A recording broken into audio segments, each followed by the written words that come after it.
Yep. 4, 3. Lead us in. Oh yeah, I thought you was gonna lead us in. I did it last time. You do it all the time. It's your show. It's your show. Let's go. All right, I'll do it.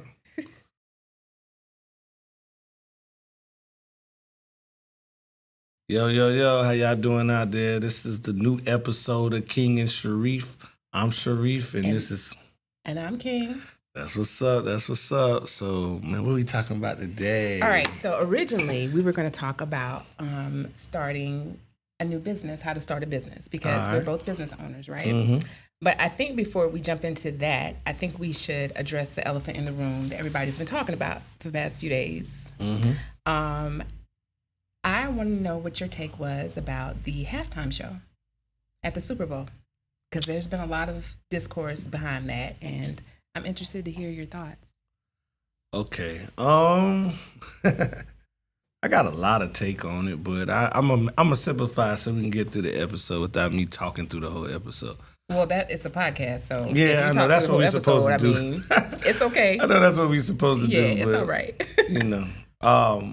I would rather have you dominate most of the episode. Like, why would you want me to do that? Because I already do one, and we already be talking about this kind of stuff and everything like that. But I love your perspective of things. So, but I think our podcast and the ones that you do that are more established, they have a different demographic. There is a different audience. Right. So it is a different let's hear what you got to audience. say, sir. Thank you though. I think that's a compliment. It is. So what I take on it is two things. I'm tired of drinking Kendrick Lamar now. It's been going on for a year. I'm a little over it. Most rap beefs in my lifetime probably would prime last maybe 2 or 3 months. And with the exception of Biggie and Tupac, and you see where that ended up on the long run. So I don't want them to be going this long with it, you know. We know Kendrick won. It just making it a little bit more dangerous to carry it through a few months later, and then the Grammys, and then the Super Bowl. It's just, I'm over it. But I think his show was well planned out. Had a great Black history message. You know what I mean? Like, you really had to follow how they did that, and, you know, with the Uncle Sam and everything. A lot of people didn't catch that. It went over their head, but that's what you're going to get with Kendrick. He's going to be over your head. It even took me a minute. He's not. Yeah, it even took me a minute to understand him, because his first album was so hood, and then he came out with the Pimp the Butterfly stuff and the other stuff, and I was like, man, what the hell going on with him? All right, so let me stop you right there. Okay, Right. so let me before you give the rest of your answer. So I understand your perspective about the rap beef and it being drawn out. Right. But so it has been drawn out. But my perspective on that is not necessarily drawing out the rap beef, but maybe it's my business mind, but I'm seeing dollar signs. Like, it got drawn out because he was giving the people what they wanted, right? He could have said, yeah, no, I'm not doing it anymore. But you got to understand, you're in music. You know about the labels and what they want, and you got this contract, and you know it's making money, so don't stop. And so, yes, it has drawn out a long time. I'm tired of hearing "Not Like Us." Me too. But you know, they played it at the DNC, so it's one of those things it's a permanent part of pop culture at this point, right? So of course we're gonna run it out as culture. I'm done. Black and white. Okay. So I think there's a money aspect in it. It's making good money, so people are going to continue definitely making money. Yeah. People are going to continue to have it in their mouths because it's so mainstream. But then the other part of that is that there was so much underlying meaning in Not Like Us, related to Drake, but also related to other things. I think that's the reason why. Yeah, he put it together. He put it together, right? Yeah. And so there's so many layers, like an onion, that are being unraveled. That's the reason why it's so prevalent. But I'm sorry, go ahead and finish. No, he's probably the most brilliant artist. He's a genius. I mean, he's definitely a genius. You took the words out of my mouth. He's a genius. What he did said the record business is shady. The record companies find somebody. Most of the time in hip hop, it's going to always be, they want the person that's going to go pop. Drake is the pop nigga. So he's the one that the labels are going to back. So not only was he attacking, Drake, he was attacking the whole infrastructure, how things work. Right. Now, ironically, Drake, who has benefited from how the infrastructure works, it backlashed on him, and then he wanted to sue. When the other artists, they don't sue and they just take it. You know what I mean? Ain't no fun when the rapper got the gun, right? Yeah. It was, and it's very unhip hop like to sue someone. So I did want to see him get it a little bit. But it's done. I mean, we know Kendrick won. It don't matter what Drake said. Drake could come out with the most disrespectful song. It doesn't matter. Yeah. Like, it's nothing that he can do. It's like when he battled Meek Mill. Meek Mill actually had some good disses on him. And it didn't matter because he was battling Drake. He was battling Drake, right. And Drake had the infrastructure behind him. He had the whites behind him. He had the Jewish record labels behind him. He had the whole what makes this music industry in this country move. He had behind him. You know what I mean? He had the fans behind him. Most of the consumers of music are white. You know what I mean? So he had. So when the tables turned, he just he got light skin on him. You know what I mean? He got real touchy feely. Not gonna do this colorism shit. No, but he got Canada on him. Okay, I don't know how I don't know people from Canada, but when I look at Canada, I kind of get what it's a lot. Canada is they're our friends. Canada getting ready to make us lay down if we don't stop messing with them. But that's a different podcast. Yeah. All right. So tell me about what your thoughts were specifically about the Super Bowl, because I have thoughts. You probably saw my post on Facebook. I didn't actually. You didn't. Okay. I wish. Okay. I usually watch your stuff on Facebook too, but I didn't. But I liked it. You did. Okay. Well, then I probably did see it. Okay. I just don't. What was it about? It was about. It wasn't specifically about the Super Bowl, but basically what it said was, if we can cancel people, if we can tank. Hey, how you doing? We can tank the stock market prices and the profits from Target and Walmart. Oh, I saw that. What makes you think we can't cancel you on a local level? Right. So I didn't mix that with the Super Bowl, but I did mix that with the boycotting of when people wanted to boycott Walmart and Target. But we can also boycott people that are here locally that have businesses that have stature in the community. We can boycott you when you get on social media and you say things that everybody's entitled to their own opinion, and everybody can say and do whatever they want to because we're in America, right? Right. However, when you are of a certain stature in the community, you can't get on Facebook or social media and make that your diary. Right. Case in point, I won't say any names specifically, but as a realtor, I have we have specific closing attorneys that we use. This particular closing attorney, I absolutely adored him, and I still got love for him, but he made a post that said that the halftime show was ghetto trash. Is he a white guy? Yeah. So now you don't want to use him no more? I'm not using him anymore. I absolutely am not. Because he went on to say that, I had to scramble to get my remote because all the F-bombs that were dropped and the N-words. Sir, that man did not get on national television at the Super Bowl halftime show and use F-bombs and the N-word. And then for you to go so far and say that it was ghetto trash. Now... Well, white people have a problem with the Super Bowl halftime shows now because Jay-Z's running it. Okay. And he hasn't, since he's been running, I don't think he's had one white artist yet. Listen, the Super Bowl is held in Black History Month. It was in a black city. 2 black teams. It was blackity black. Like, I don't know what they expected. Did they expect? Was too. That's what I'm saying. Like, so I feel like people want to be entertained, and I understand that. But where we are right now as a country and where we are as a people, it's time out for entertainment. Like I a lot of people said that the performance was mid, but I think they didn't understand it. They didn't understand it. They were so wanting to be entertained, and it's halftime Super Bowl. We need to be entertained. That the message was lost and it went over their head. Right.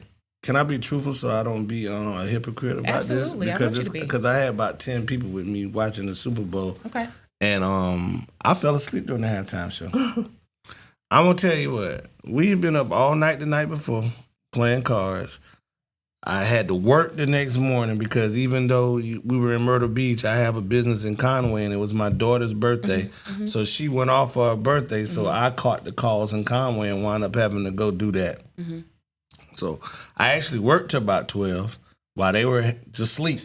So when I came back, they were at a this breakfast spot that's called like the National House of Pancakes. It's not the International, it's the National. On 501? It's on Kings Highway. Yeah. So they may have one on 501, but they had everything they do is large. So if you get an omelet, it's like 5 omelets. If you get an egg, one egg is like 5 eggs. Well. Okay, you get a drink, the shit is like this. So you know what I mean? It's like so by the time we did that and did that and we did that, so I'm still tired. My caterer didn't show up. Shout out to E-Ball. He didn't show up on time. He didn't do that. He's supposed to come bring the food on Saturday. Sunday he was bullshitting around. Okay, Wally. I love him. That's my dog. You know I'm a roast him now. Okay. I'm a roast him. So you know what I mean. I was tired. So when the Super Bowl came on, I was cooking when the Super Bowl started because he didn't show up.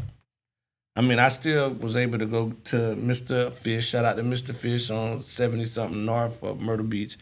They did the oysters and the crab legs and all the stuff that we were gonna get, you know what I mean? But I still had to wind up. It was some people that didn't eat seafood, so I still had to do some meatballs, some a salad and some steak and stuff like that. So when the Super Bowl came on, I was cooking. So by the time I finished cooking and the game was on, it was 17 to damn nothing. I'm tired. So they go in the halftime 24-0. I'm knocked out. So I did see Kendrick come out. I saw the Uncle Sam play. And then when I woke up, it was over. And everybody was like, oh, that was boring. So when I looked at it again, when they started coming on Facebook and different stuff, I said, oh, that shit's dope. It was. So I was like, okay, I see what he did with that. And people are still unpacking all the symbolism and all the meanings behind. You gotta tell them. Yeah, and you gotta use your critical thinking skills. Excuse me, I'm sorry. This Jameer X. Yeah, you got to use your critical thinking skills in order to actually understand. And now the people that said that it was boring, once they go back and they see that how different people have broken down different aspects of the Super Bowl show, and then I feel like they might change their opinion. Right. But the reason why I related that story about the closing attorney that I used to really, touch you the wrong way. Well, it touched me the wrong way because I feel like there are members of our society, and I won't make it a race thing, but I'm going to make it a race thing. There are members of our society that feel like they can do and say anything and that it will be of no consequence to them or their business because of the color of their skin and what they have in between their legs. I'm just keeping it real. Right. But right now, in this environment, in this climate, people are sick to death of being taken advantage of and being run over by people. You can't just say and do anything that you want to anymore because people are tired. And I'll say that there have been several people that I know personally that have severed their relationship with him because of that particular post. Because not only did you make that post, you doubled down in the comments about it. Like you was right. Just because it's something that you don't understand doesn't necessarily mean that it's ghetto trash. So that's all I got to say about that. Oh, I think he probably understood it and was offended. And that was his way of trying to come out against it, but not be racist like. Well, so if you are offended, there are certain things that as a business owner, still looking for clients. You know what I'm saying? There's certain things as a business owner I'm not going to say. But they'll play themselves like that. That's what I'm saying. Now, I'm not going to censor myself and who I am fundamentally to the core, but I also know to read the room. You know what I'm saying? Like there were a lot of people that are his business partners, of people that may make him a lot of money. You didn't take any regard for how they may have felt when you made that post. Did he do that the last 4 years? It's been events that he could have said that. He was neutral. So He's been neutral. So what I think about this is, so before Trump came out, before Trump left The Apprentice and decided he wanted to run for president and say all this outlandish stuff that people say at their dinner table on Sunday, but nobody says out loud. Before that happened, nobody was saying nothing about nothing.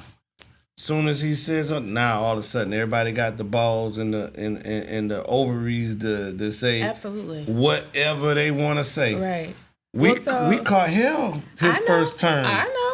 On WLTX, WIS, all that stuff. Absolutely. It was just straight racial, and it was people that we knew, like Eric, our body spray guy, said all kind of shit when Donald Trump was president.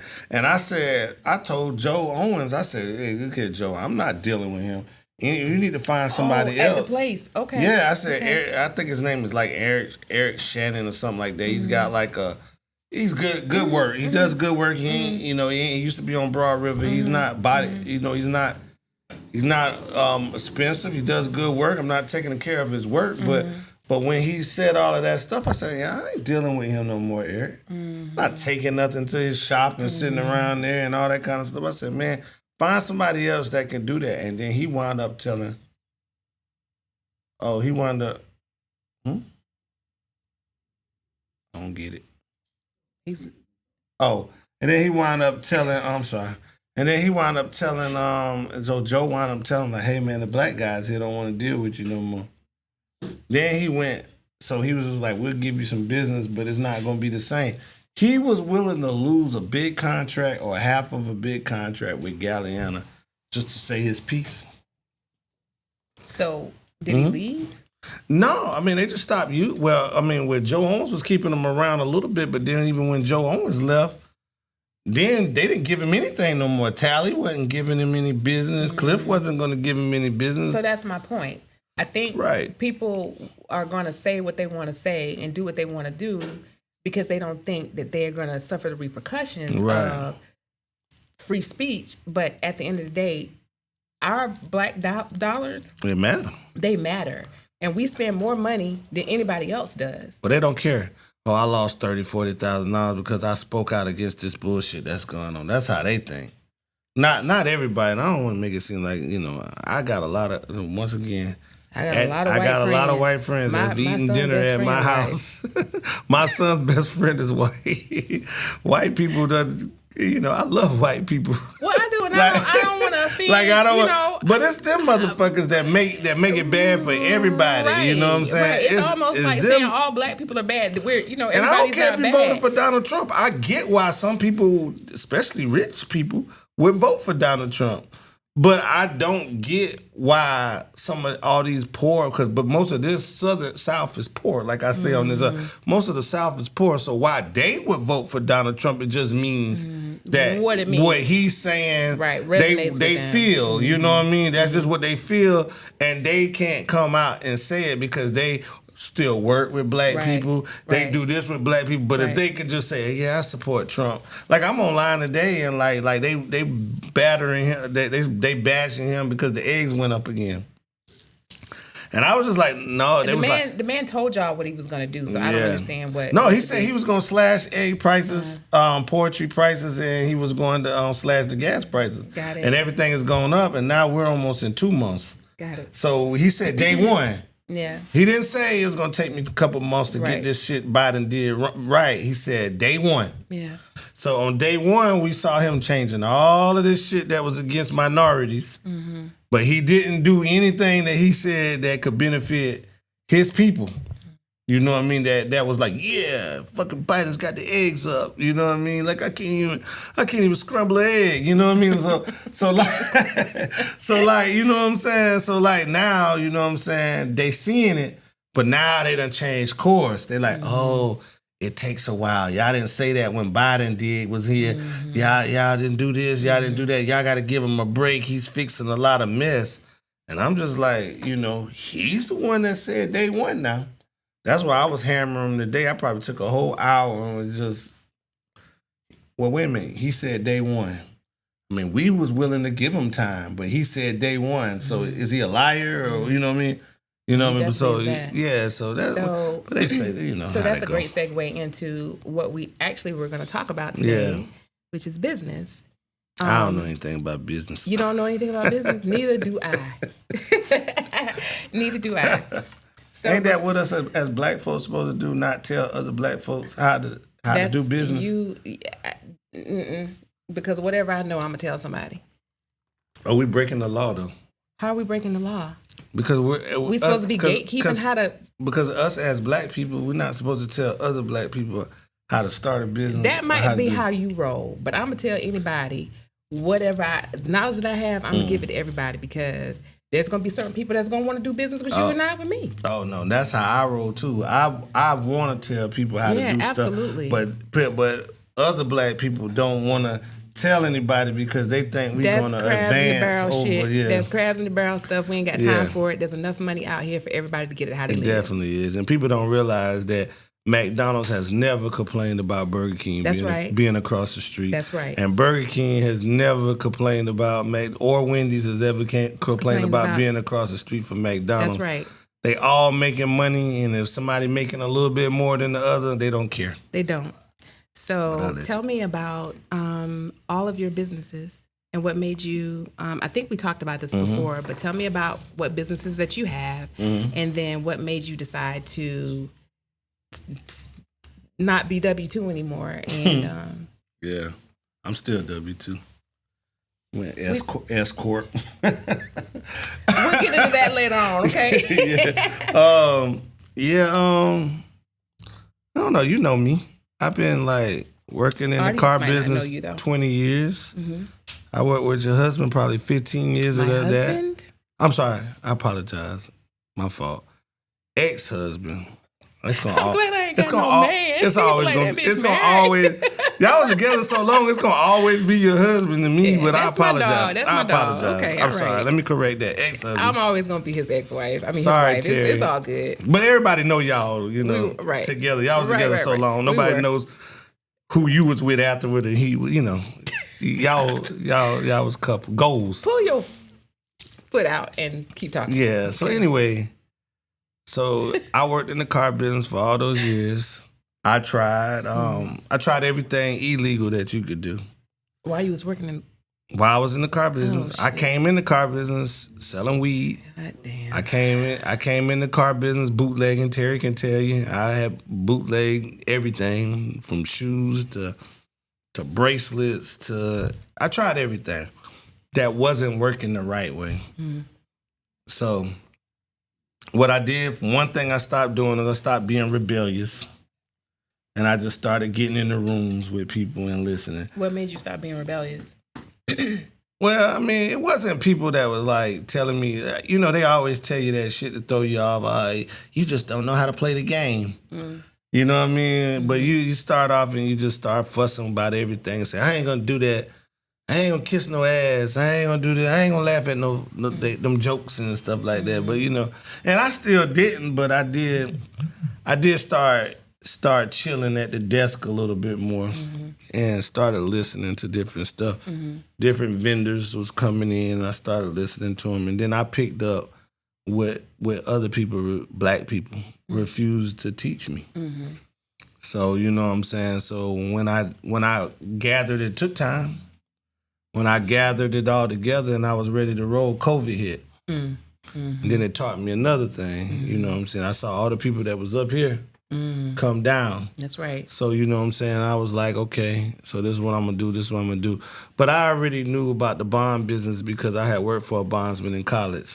So I just, through the years, I had caught a charge here or didn't have the money, so I just never was able to put it together and leave the car business. But that was something that I always wanted to do.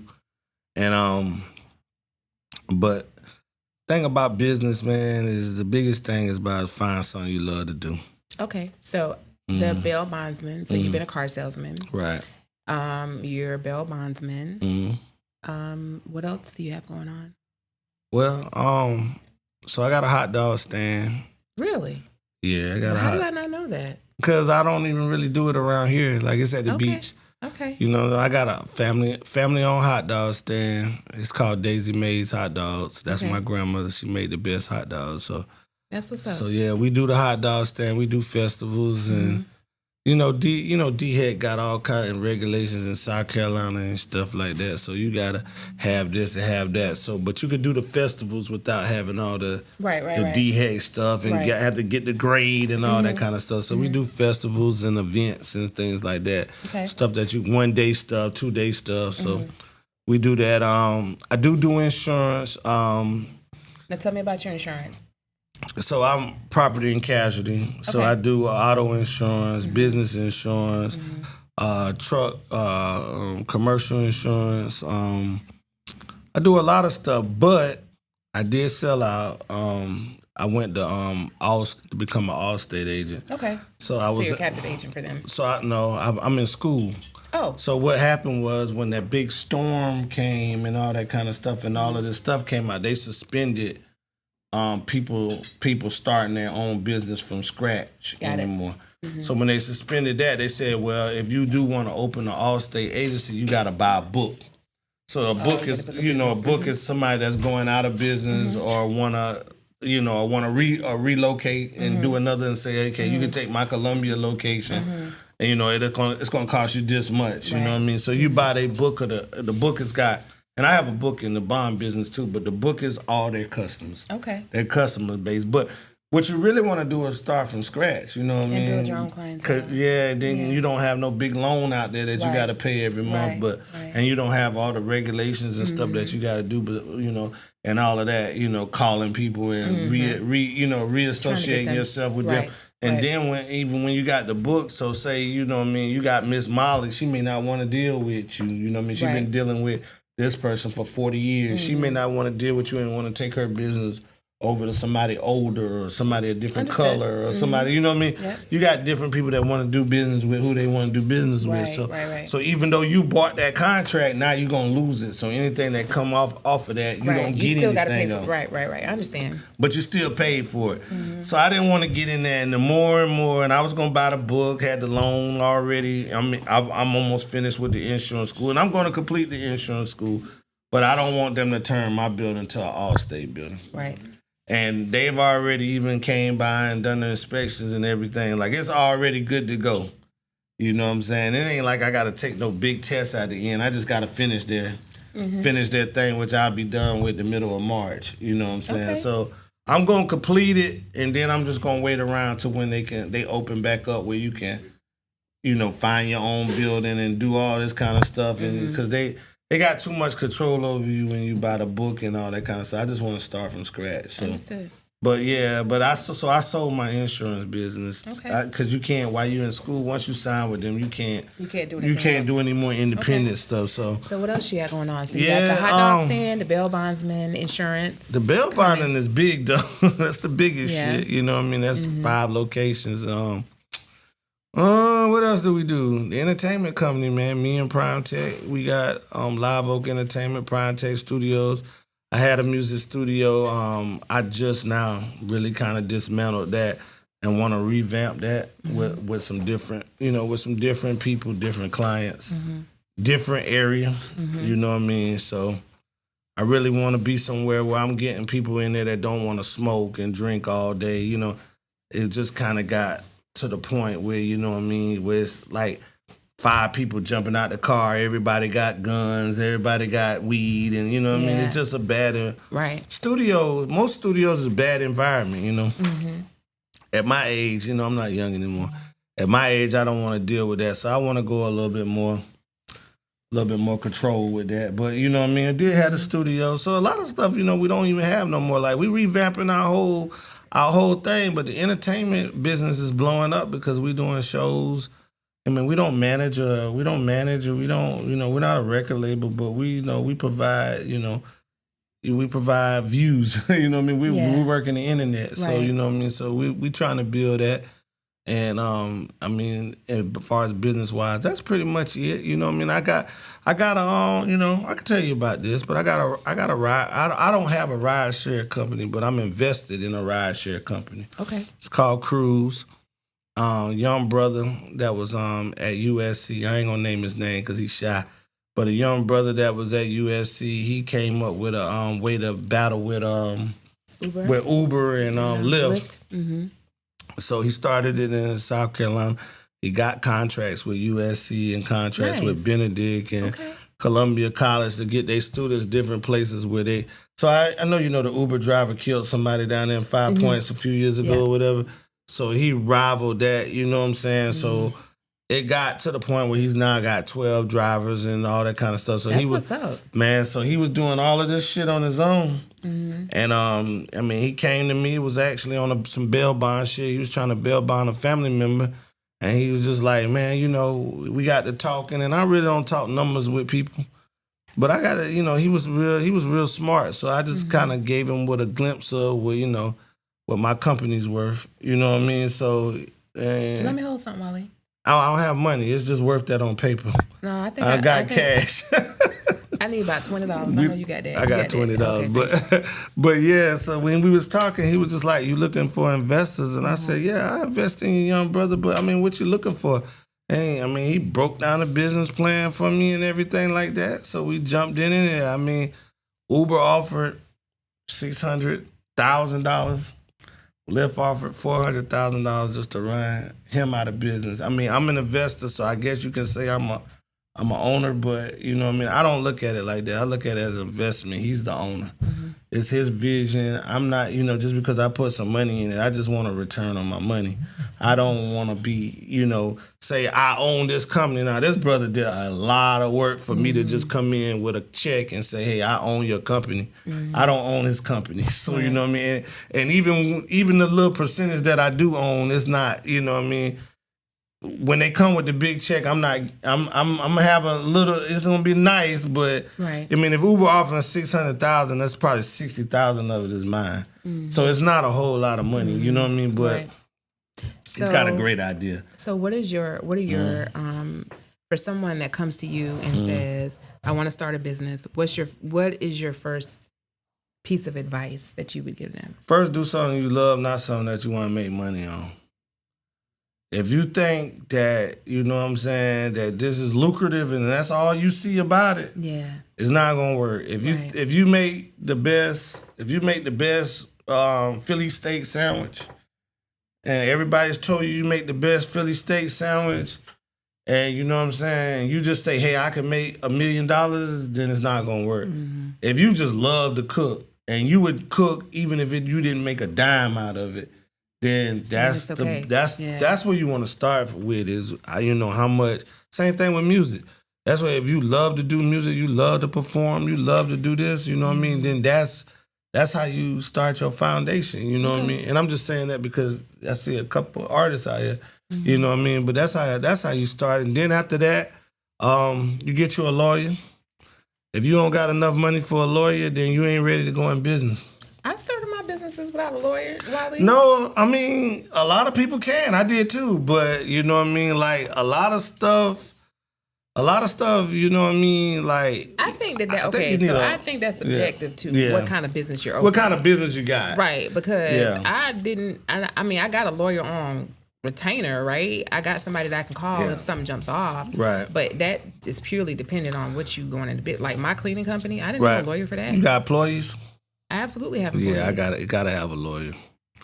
You know, if I'm gonna take on some employee, man, they can walk through my building and slip on the floor. My employees are contractors, though. Yeah. See, that's different. So they 1099s. I don't do W-2 because I can have somebody come in here. I want no problems. I can have somebody mop the floor and have somebody come in here and break their leg, and I'm paying them. What I'm saying, you got that workers' comp, and you got a 1099, and you got your COI. But you got to have over 4 employees to have workers' comp, and I don't have over. I got over 4 now, but then that's more overhead. Where I can that's a part of doing business, having more overhead. When you grow, you gotta grow. You gotta invest in your business. Yeah. So what we I like a lawyer. I'm gonna tell you, I like you as I like a lawyer. First I gotta love the business. First I gotta be able to retain a lawyer. Second, I gotta be able to obtain business insurance, whether it's business or commercial. You know what I mean? If you only got 4 or 5 employees, you just need regular business insurance. Right. But if you got over 10, 20, 30, 40 employees, you might need different. You need to Right. open it up, get your workers comp together. Right. Now, you don't want to pay the workers comp insurance if you got 6 employees. You know what I mean? Because you do, but right. And yeah, so when you have less than a certain number of employees, and I think a lot of people get this messed up, is you can get a workers comp certificate. It doesn't really mean anything, but you in the state of South Carolina, depending on how many employees you have to have it. And one of my businesses, I've got to have it just simply because of the nature of what we do. Like just like you said. With the cleaning company, you need to have that because most of our clientele, 90% of our clientele is commercial, and along with that, we also have to be bonded because sometimes we're in and out of financial institutions. You need a professional bond, or what bond y'all buy? I don't know. It's included in my COI. Oh, okay, yeah. It's just the bond where performance bond. We It's go performance into some professional. Yeah. Places that handle financial institution, financial stuff, and a fiduciary bond. Yeah, I got you. All right now. Yeah, I know a little bit about it, but yeah, I mean, besides doing what you love, I always say have your business stuff because you don't want to get sued. Right. 'Cause I don't care if you're an LLC or not. You know what I mean? LLC supposed to be where you protect it, but shoot, if you got to pay the lawyer, you still spending money, right? So even if they beat it, right? So my advice, because I started my first business 8 years ago, and I started it on a shoestring. Right. I borrowed $2,000 from my 401k, and I got my LLC, I got my website, I got some vacuum cleaners, I got some cleaning supplies. I got ordered business cards and did all the marketing and things. And that's how I started. So to me, if you have the passion and you got the drive and motivation to basically get it out of the mud, you can do it without getting a lawyer. Because everybody, you can do it without a lawyer. Yeah. I'm in the bond business. You ain't getting through that without a lawyer. Right. You know what I mean? You need a lawyer for a lot of different reasons, not just somebody slipping on the floor. You know what I mean? But yeah. And so the for me in the beginning, the tax write-off was enough. You know what I'm saying? Because as a startup, at that time you could get up to $10,000 as a write-off for a startup business. Now, that since passed, but I actually would encourage anybody that has an idea that they're passionate about to go for it. Like there's enough money out here for everybody to get a piece of some of it. Right. I think another thing important, when you're starting a business is, you know what I mean, like your time. Yeah. Because when I first started my business, I was still working at Galliano. Yeah. So, you know what I mean? I was having customers come up there, meet me in the parking lot, meet me in my office, using their copy machines. And, it was working for me. Yeah. It was great income. Yeah. But when I just left Galliano and I just did this full time, it just made more money. Well, and that's the other thing, too. Everybody can't afford, use your full-time job to finance your dream, right? And then when your dream gets to a point where it can sustain, that's what I was or replace exactly what you've got going on. That's what I did. Leave. Don't just take the leap of faith if you know you can't afford it and say, "Oh, I trust the Lord." You can't necessarily do that now, especially. So funny story. Yeah, you can't pray on it. Sometimes it don't fall out of the sky. Yeah. You gotta pray on it, but then you gotta work for it. But you know what I'm saying. My whole thing was like when I was with Galliano or whatever, and I started my business. I just was kind of doing like 1, 2 here, 3 here, like not much. It was just like a part-time job. Then I got hurt at Galliano, and when I got hurt, then I see how they treated me and see how they really felt about me. And then while I was just sitting there for a year on workers' comp, that's when I got aggressive with my shit. Like, okay, when this workers' comp over, they gonna fire my ass. First time I come in late, I'm out of here. You know what I mean? Like, it's like really like this got to become what it is now. So while I was just sitting there, they wouldn't let me do a whole lot of shit. While I was just sitting there, I was just building. So you know what I'm saying? Planning is another thing. You got to prep before you can cook. A business plan is essential. Business plan. Right. I put all of that in the same thing as prep. Yeah. I came from a restaurant world before I even got in the car business. And then after the car business, you know what I mean, we was putting balloons on the car, opening up doors, cranking up engine. All that was prep to sell a car. Right. So I'm big on prep. So, you know what I mean? My whole thing is the love. You know what I'm saying? Then you got to get your infrastructure together. You got to, know, either get your building together, whether you need a lawyer or don't need a lawyer. Right. You may not need one.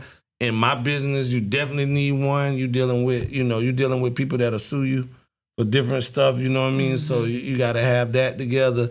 You know what I mean? Then you got to have, you got to have your prep. You got to prep yourself. You know what I mean? You got to have your finances together too. Like whether, you got to stay on your job for a little while. Right. You know what I'm saying? Right. Maybe, I stayed on my job. I was in business a year and a half before I was able to leave my job full time. Yeah.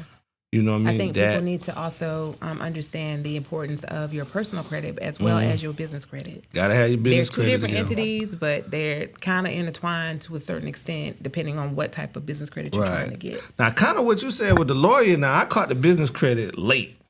Really? Yeah. I mean, kind of what you said with the lawyer, like you can get the lawyer later.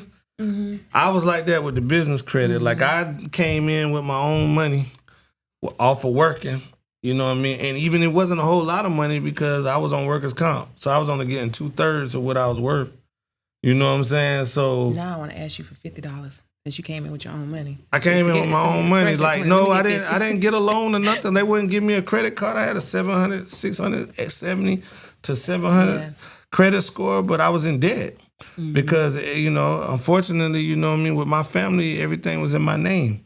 So, you know what I'm saying, the house in my name, the car's in my name, like I was over the percentile for what I made, and then me working a job, I had to show them a credit. I had to show them a check stub, and it was short because I was on workers' comp, you know what I mean, wasn't what I normally had made in the car business, you know what I mean, because you know what we make, you know what I mean, y'all had a life with a car business salary, it's up and down, so it just happened to be when I'm trying to get some shit, it's down. Right. You know what I'm saying? You're still trying to get that man, huh? I'm trying to get you back there. But you know what I'm saying? So, so sometimes you don't have to have the business credit. Yeah. That can come later. And then once I established myself and they started seeing the bank account building, got to get the business account though. Oh, for sure. Got to get the business account. That's part of prep. That's prep. You got to get the business account. Yeah. You got to have your checking account. You got to have your business account. You got to hit the Secretary of State to get your paperwork together. Got to hit the Secretary of State. All of that stuff. That's in the Start a Business for Dummies book. You know what I mean? Like you can get your EIN and register with the Secretary of State and all that kind of stuff. They gonna know that by looking at the internet. But my whole thing is just like, hey, the love, the infrastructure. Like I would definitely, unless you got a business that's mobile, I say you gotta get a building. Like, you gotta have somebody, like, people these days with so many scammers and stuff, they, meeting them in the parking lot places is, that's what I told my daughter, like, I was like, yo, you're gonna see business double once you stop meeting people at the Starbucks and have some place where they can walk in the door. Like, that just make it more credible, and it puts you on the Google map. You know what I'm saying? If they can ping where you at, you know what I mean? That makes a big difference in the more calls you get, you know what I mean? Then it's like little stuff like I call my business like 5 times a day. Cause the more and more the phone ring for my business, the more and more it go up, and it's and the SEO rankings. What they call that, algorithm. I didn't understand none of that. This is all stuff you learn on the fly. Yeah. Like, okay, if your phone don't ring, if you're slow that week and your phone don't ring all week, then you wondering why it's slow, because your phone ain't ringing because, you know what I'm saying, the Google ain't pinging it right now because somebody else is getting all of the calls and the wave and all that kind of shit. Yeah. So when you when you go out here, and I make 5 calls to each business every day just to drive traffic, I put up, in reinvesting. You make, like, especially when you're in real estate, you make a $20,000 lick. You know what I mean? What you gonna do with it? You gonna put a deck on your porch? Absolutely you know what I mean? Or No. you gonna put it back in your business? You know what I mean? You can put some of it back in your sure. business like that. For sure. I change the signs out. I make stuff fresh, man, because the internet change every day. You may have a bond company that might got lights everywhere, and it looks fascinated. And then I get. When I was at Galliana, I was able to get 3 locations while I was at Galliana. I just got locations, and at first it was kicking. I ain't gonna lie, it was kicking my ass. I was like, dang. Yeah, it's a lot. But I'm like, I ain't making making this much money. Right. And so I think that's the other thing too, that everybody, is on Instagram and TikTok. Like you get an LLC and they glamorize owning a business. But owning a business, like if you really doing it, this shit is not for the weak. Like it's really, really not. That's why I think the percentage, I'm not exactly sure exactly what it is, but like 75% of businesses fail within the first 5 years because people go in with the misconception that you're going to make all this money at first, and people make it look easy, but this is not. It's not for. I seen niggas that buy food trucks. They got lines outside of the food truck for miles away that can't keep the food truck. Yeah, and that's crazy to me. Like they got people. Yeah. They got love. Yeah. They got people, but you gotta have. You have to have the grind. You gotta have all of it. Yeah, you do. You know what I mean? You gotta be able to. You know what I mean? You can't be living check to check off this shit, because if the air conditioner go off out in here, nobody's gonna come in here if the air ain't working in the summertime. Like, who's gonna step foot in here? Yeah. Like, you know what I mean? I gotta fix the air. Do I got $2,000 to fix the air? Right. Do I got $10,000 to replace the air? Do I got the credit to do that? You know what I mean? Or do I got the cash to do that? You know what I mean? If I don't have the cash, then I need the credit. So I guess from that perspective, if you are looking to start a new business, a startup, you've got to have the mentality that for the first 2 or 3 years, you're not gonna see no damn money. You're not. You know what I mean? And even if I think it hit my first year, I saw good because I was working. Second year, I saw better because I was working, and we was coming out of COVID, and the jails started opening up. You know what I mean? Well, and then another thing, you got to be in, and I'm gonna say this: you got to be in a business that's gonna make money, no matter what happens. Right. Niggas is gonna go to jail no matter. Now I'm not just saying niggas. I apologize, because Lexington County, most of my clients are white. People are gonna go to jail no matter what. This boy don't care about name dropping. No. People are gonna go to jail no matter what. That's true. People are gonna want to consume music no matter what. You know what I'm saying? You're not gonna live in a world where there's no music, where there's no trouble. You know what I'm saying? Where nobody's gonna buy a house. When nobody's gonna buy a car. That's why we was able to abstain, even when we had bad months and we went through bankruptcy. That's how we was able to abstain of living in the car business. Because people are gonna get a car.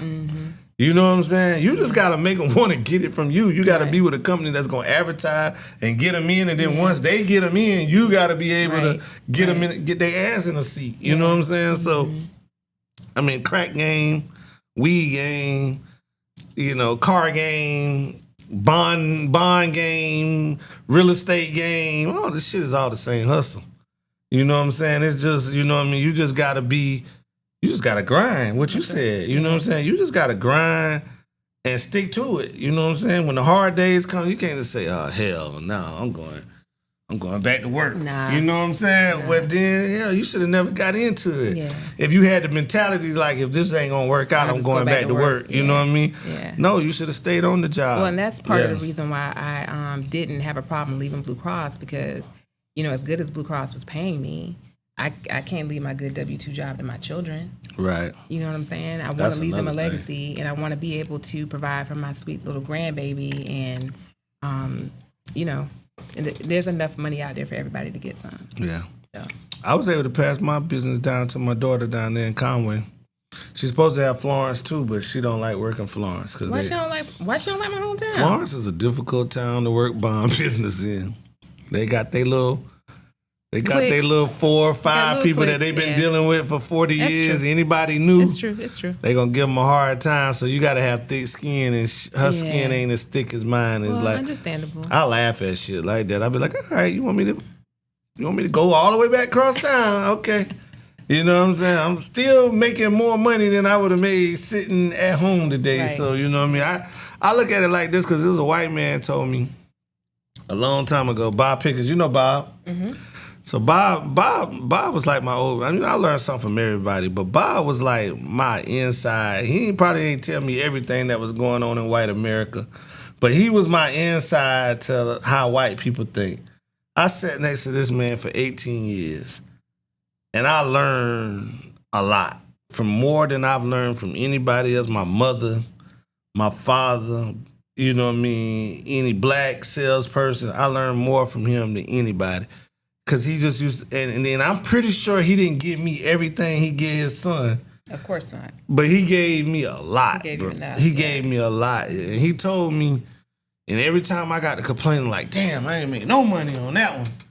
Man, I was with them for 4 hours, man. I only made $400. And then he'll just tell me, he said, you know, how much is 4 hours? You know, you made $400 in 4 hours, that's $100 an hour. And then he'll just go to it and just be like, how much money did the nurse make this? You know what I mean? How much money did the manager at McDonald's make? How much money did the store owner make? You know what I mean? He would go through it and I'd be like, oh shit. Like, you know what I mean? I work hard, but Right. and did more than what I usually do. Right. But but you know, $100 an hour, who's making that? Right. And so Yeah. to wrap it up, Mm-hmm. at the end of the day, my philosophy in the cleaning business, whether it's cleaning, bells bombing, car salesman, real estate, when you go fishing, if you catch a minnow or catch a whale, as long as you catch something. Gotta catch something. That's my goal every day I come out the house. But if I don't catch nothing, I don't let it stress me out. You can't, because you're going to have good days and you're going to have bad days. You may go 2-3 days Right. without work. You know what I'm saying? Right. But where that comes from, and this is what we didn't touch on, in business, you gotta believe that it's gonna happen. Oh, absolutely. You know what I'm saying? Right. It's like it's an energy. Mm-hmm. So like and energy starts from home. That's right. So like when you wake up in the morning, you got to pray. You got to say, God, you know what I'm saying? You definitely can't have a negative mindset. This is my being a prayer. business This is my owner. prayer every day. Right. I say, God, who I pray to, I ain't gonna go into all that. But I say, you know, God, basically, God, you know what I'm saying? I'm going out here in the world today. Keep me safe. Let me make some money to bring back to my family. You know what I'm saying? And if I don't make any money, thank you anyway for giving me an opportunity to go out here today. You know what I mean? And then when I do make some money, I'll be like, okay, thank you, God. But then even when I do make some money, this is another important part of business. A lot of people will make some money, they'll get a contract. And then they'll lack, you know what I mean? They may get a, let's just say they got a contract with the government to build a school for, you know, it's a 4-month job. That 4 months that y'all building that, you need to be finding another contract. That's right. Like, don't say, oh shit, that's enough money that I made all last year that I'm getting on this, so I'm gonna start hanging out in the bar. I'm gonna start, you know, buying a woman or a man, you know what I'm saying, or spending your money on a man, you know what I'm saying, or I'm gonna do this, or you know what I mean, I'm gonna get ready to take the whole family instead of just taking 3 kids to Disney World. Now you wanna take 10 kids to Disney. You want to take them and their friends to Disney World. Because you got that, and then when the 4 months is up, you got nothing. But what you got left off that contract when you could have still been working, and and this is something else I learned from the car. The best time to make some money is after you made some money. That's right. Because You know the what I'm energy's saying? already there. The energy's there. People That's can right. feel it. That's right. Like when they see you, they like, You look like money, boy. What you got hey, going on? he know what he talking about. That's He right. doing this. It could be days. It could be, man. I was the brokest nigga in my neighborhood, but bruh, everybody thought I had money. Cause I'm gonna present myself. You're not gonna see me with my head down. You know what I'm saying? Because if it's a bad day, I can't let you know it's a bad day. That's right. Because if I let you know it's a bad day and an opportunity come along, opportunity gonna smell that it's a bad day on me, and he gonna go to the motherfucker that's having a good day. Because people that spending their money, they don't want to spend it with people that ain't, you know what I'm saying, that the energy's off. That's right. So, you know what I mean? That's just my take on business. It's just, and you know what I'm saying, it's just when you doing business, just, you know, and then you gotta, and then another thing, in my business, you gotta be willing to, you know, take some losses to get a gain. You know what I mean? Sometimes that, you know what I mean? Because everybody's money don't belong to you. Right. And all money is not good money. All money is not good money. I've passed up on some very lucrative real estate situations and also cleaning situations. But going into it, if the energy's off, or I already know that person's not going, we just not going to fit. I'm not going to sell my soul just to say that I made X amount of dollars and I was able to pay, you know, something off. Right. It's not worth it. It's not worth it. And I'm gonna tell you this right here. So, and this is my business. So, you know Tanya Brown from Florence, right? Investigative reporter, big time. Everybody in South Carolina knows her, won awards, everything. So she was doing this big thing about people getting out on bond, you know what I'm saying, and then getting in trouble again. What are the bond companies doing? Unluckily for me, I had a customer that got out on bond and went on a high-speed chase, got 2 police officers in a wreck. He crashed them like some TV shit. Like, they hit each other. He was got out like Donald Duck and shit. Got out the accident, you know what I mean? Barricaded himself in a house with his woman, child, and mother. Held him hostage for a whole damn day. They was trying to talk to him, getting him out and everything. And Tanya Brown wanted to know who would bond this man out. And he came to me and put a microphone in my face.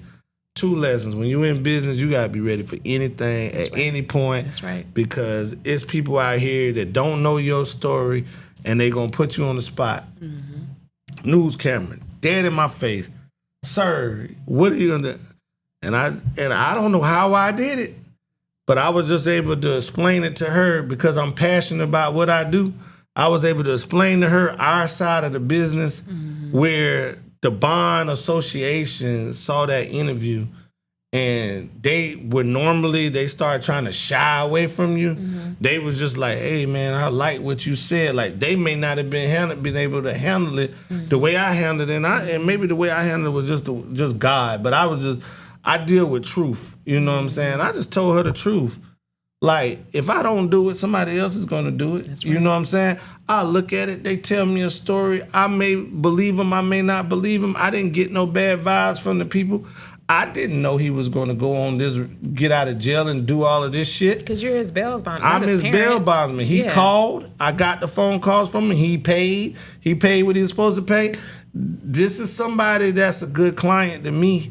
Now, if he goes off and does something crazy, that's not a reflection of me and my company. Absolutely not. You know what I mean? So when I explained that to her, and she said, you know, she called me off record, and she said, well, you know, I want you to go through the steps, but what I want you to do the day that you get out the bond, I want you to, you know, I want to be there, and you come out the courthouse and let me, and then we say, hey, you know, you got out that bond, and make the company look good.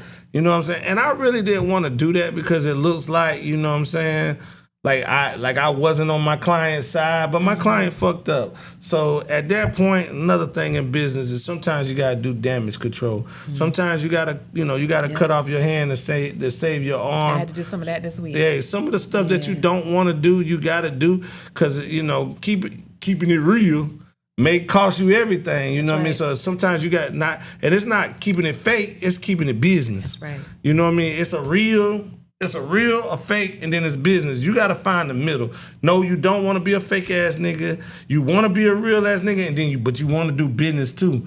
And so some niggas get caught up in, I'm gonna keep it real, and they forget about that. They running a business and then they out of business. Which is a perfect full circle from what we were talking about earlier. Right. Sometimes you got to learn how to play the game, and you've got to make sure that you are mindful of what you say and how you say it and who you say it to. And who you say it to. And your audience. And with that, that's right. Yep. That concludes our episode for tonight. Yep. Thank you for joining us. And what we're going to talk about next week? Man, we can do another segment of this because there's a lot to go on with this business thing that we probably Maybe we ain't. should make it more organized next time and talk about the steps. Like, Yeah, we Okay. could do that. So our next episode is going to be taking a deep dive, going down the rabbit hole of exactly what you need to do to start up your business. Right. All right. But remember what we said, because we touched on some good stuff. Like, We did. you know, you gotta. It's tough. It is. Tough game, but you know what I mean. It's a good game. You know what I mean. If you know how to conduct yourself. But yeah, man, it's another episode of King and Sharif. That's King. I'm Sharif. And what? We out. We out. We out. Till the next time.